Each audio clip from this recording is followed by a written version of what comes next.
명이 3군데 이상의 서로 다른 장소에서 연쇄적으로 여러 사람을 죽이는 것.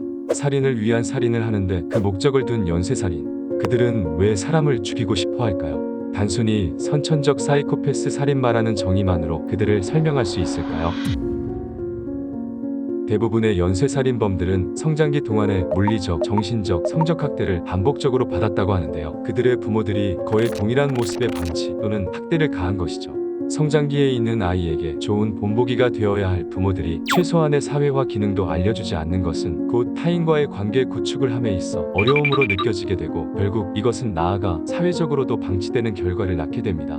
연쇄살인범들에게 특히나 영향을 미치는 학대는 물리적 학대와 성적 학대가 있습니다.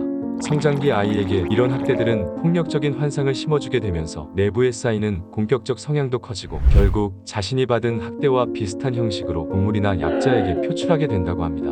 연쇄살인범들을 조사한 결과 절반 이상이 야뇨증을 겪었던 것으로 나타났습니다. 야뇨증을 겪고 있는 아이는 정서적으로 굉장히 민감한 시기에 있기 때문에 자존감과 자부심에 커다란 상처를 줄 수 있어 특히나 주의를 해야 한다고 하는데요. 하지만 연쇄살인범들의 부모는 이때에도 적절한 교육 대신 폭력과 멸시하는 태도를 보여줬다고 합니다. 이는 곧 추가적인 분노와 함께 좌절감을 안겨주는 꼴이 되었죠. 아이는 이런 과정들을 겪으며 폭력적이고 판타지적인 꿈을 차곡차곡 쌓아가게 되는데요. 이것은 살인을 하는 과정에서 반드시 실행에 옮기게 된다고 합니다. 더 큰 문제는 이 환상은 시간이 갈수록 더 커지고 깊어지게 되고 집착에 가까울 정도로 심화된다고 합니다. 결국 성장기 동안 인간에게 가장 중요한 것은 사회화 기능 학습 및 정서적 교류를 통한 공감 능력 형성인데요. 이 시기 동안 지속된 학대를 받는다면 정서적 스트레스로 말미암아 뇌신경계통에 손상이 생긴다고 합니다. 그래서 타인의 아픔을 이해하지 못하는 사람으로 자라게 되는 것이죠. 연쇄살인범들의 이웃이나 측근들은 그 사람이 그럴 줄 몰랐다, 착하고 조용한 사람이었다 등의 말들을 많이 합니다. 이는 연쇄살인범들 대부분이 사회화 기능을 제대로 학습받지 못한 상태로 인격이 형성되어 타인과의 대화 자체를 회피하고 무시하는 습성을 보고하게 되는 말들입니다. 절대 연쇄살인범들이 내성적이거나 착해서가 아닌 것이죠. 알코올 중독이나 마약 등의 약물 중독은 본인 스스로에게 나쁜 영향을 주는 것은 당연한 것이겠죠. 하지만 부모가 이러한 중독 증세를 가지고 있을 경우도 문제가 됩니다. 단순한 중독을 넘어 아이에게 학대 등의 해를 가하게 될 경우 ADHD나 무능력증, 우울증과 같은 정신적 문제들을 야기시킵니다. FBI의 통계에 의하면 연쇄살인범들 중 약 70% 정도가 성장기 동안 부모의 알코올 및 약물로 인해 자행되는 학대를 받았다고 하는데요. 주목해야 할 것은 부모에 이어 아이도 역시 높은 확률로 중독자가 될 수 있다는 것입니다. 똑같은 상황을 성인이 되었을 때와 성장기 아이였을 때 겪는다고 가정했을 때 극복해 나가는 과정은 천지 차이라고 할 수 있습니다. 대부분의 연쇄살인범들이 성적인 것에 강박적이기도 하고 결국엔 하나의 성적 욕망을 해소하는 데 바탕을 두고 있긴 합니다. 가정에서 학대를 받아 주변과 정상적인 교류를 갖지 못한 자가 발기부전과 같은 성기능의 문제를 가지고 있어 성적 관계에서조차 정상적인 교류를 못한다면 이로 인해 더욱더 억눌린 환상을 꿈꾸게 되고 이는 피해자에게 더 공격적인 성적 학대로 나타나게 됩니다.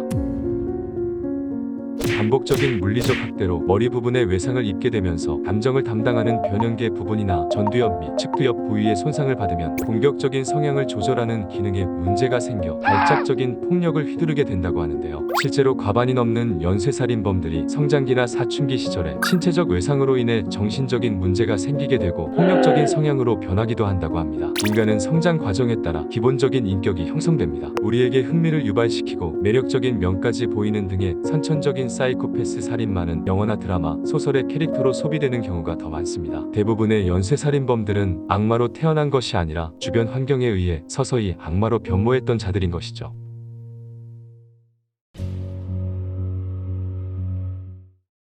난 짐승이 아니야. 난 미치지 않았고 다중인격도 아니지.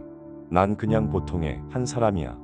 1946년 11월 미국 뉴욕에서 태어난 시어도 로버트 번디, 테드 번디로 더 유명합니다. 대부분의 연쇄살인범들의 경우 자신의 환상 충족에 끌려다니느라 비교적 충동적이고 조잡한 형태로 범행을 실행합니다. 하지만 선천적 사이코패스였던 테드 번디는 폭발적 살인을 하는 다른 연쇄살인범들과는 달리 진정한 살인 행위를 위한 살인이라는 모습에서 차이를 보입니다. 자신의 매력 속에 사악한 영혼을 감추는 형태의 반사회성 성격장애를 가진 연쇄살인범이죠. 테드 번디는 겉으로 보기엔 평범한 가정에서 성장했습니다. 하지만 실상을 들여다보면 비정상적인 면이 보이죠. 사생아로 출생한 테드 번디는 모친을 누나로 알고 자랐습니다.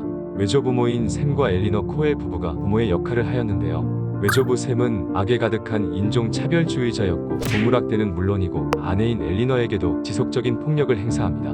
누구의 돌봄도 없이 이런 상황에 테드 번디는 그대로 노출되어 있었죠.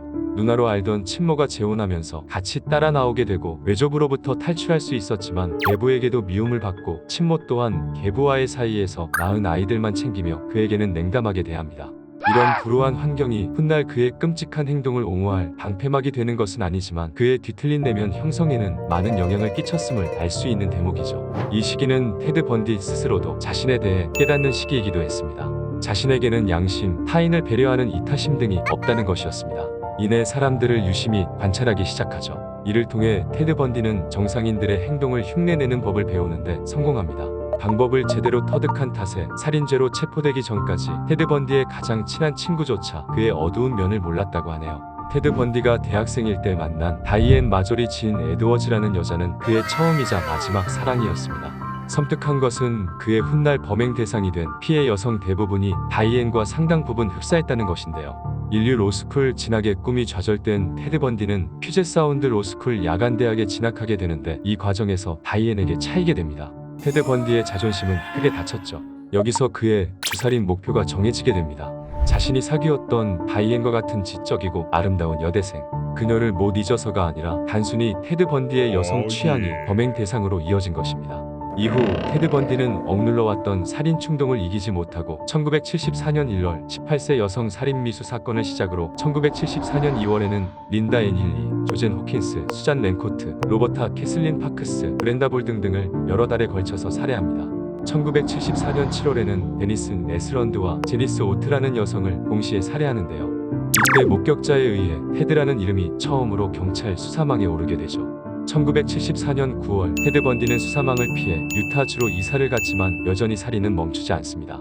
어느 날은 캐럴 다론치라는 여성에게 접근을 하게 되는데 이 여성은 구사일생으로 도망치는데 성공합니다.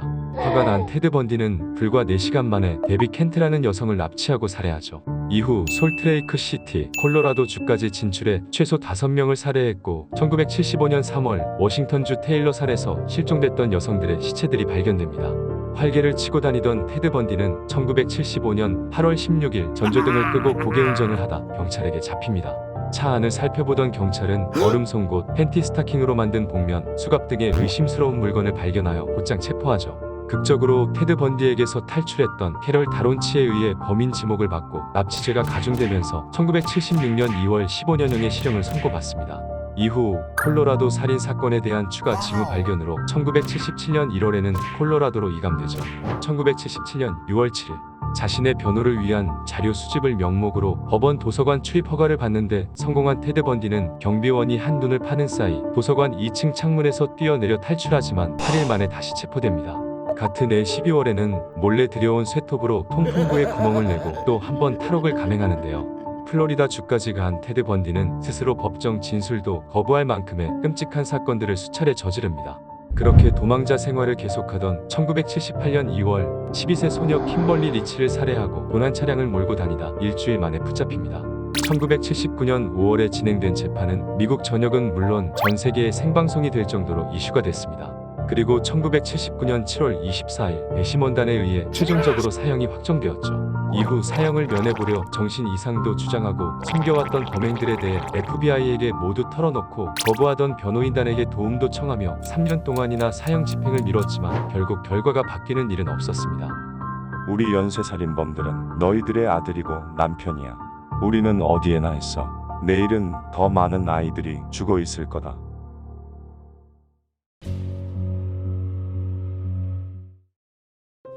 나는 성적 쾌락이 아니라 마음의 평화를 얻고자 살인을 했어. 소련 역사상 최악의 살인마 안드레이 로마노비치 치카틸로는 1936년 지금의 우크라이나의 작은 농촌 마을에서 태어납니다.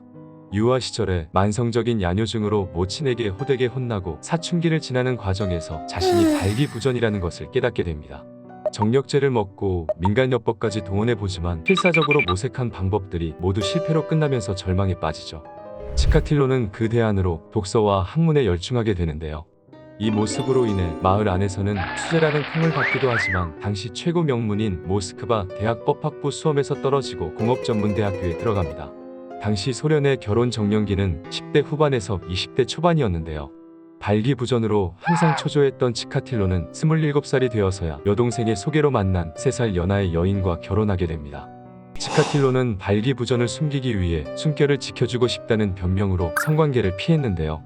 결혼 후에는 아이를 얻기 위한 성관계만이 이어지고 밀라 밀려를 얻는 데 성공하게 됩니다. 이 행위가 어릴 때부터 대단했던 치카틸로의 성욕을 충족시킬 리가 없었습니다. 결혼 전 교제를 하던 여성들에게서도 성적으로 부정적인 반응을 받았고 이로 인해 엄청난 위축 상태에 빠졌던 치카틸로는 결국 이옥정을 살인 및 시신훼손 과정에서 여성을 제압한 상태에서 성관계를 갖는 환상을 해소시키게 되죠. 치카틸로는 1978년 12월 22일부터 1990년 11월 6일에 이르기까지 소련 전역에서 53명을 살해합니다. 연쇄살인은 자본주의가 낳은 폐해이므로 우리에게는 이러한 범죄가 일어나지 않는다는 것이 당시 소련의 공식 입장이었습니다. 이로 인해 연쇄살인범에 대한 지식이 부족했고 당연히 동일범의 소행으로 생각하지 않았고 피해자 수는 점점 늘어났죠. 마음 편히 활개를 치고 다니던 치카틸로는 1985년 수사에 개입하게 된 KGB에 의해 1990년 11월 20일에 비로소 체포되게 됩니다. 1992년 10월 14일 마지막 재판에서 53건의 살인 혐의 중 52건에 대해 유죄 판결을 받고 1994년 2월 14일에 총사령 집행으로 사형됩니다. 재판 과정에서 사형을 피하고자 정신병자 행세를 했던 치카틸로. 딱 한 번의 아내와의 짧은 면회에서 이런 말을 남기며 가족에게 사죄했다고 합니다. 당신 말대로 병원에서 선물론 치료를 받았어야 했어.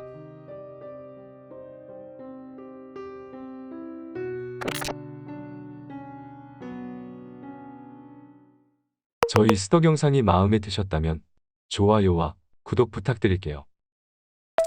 소리 넣고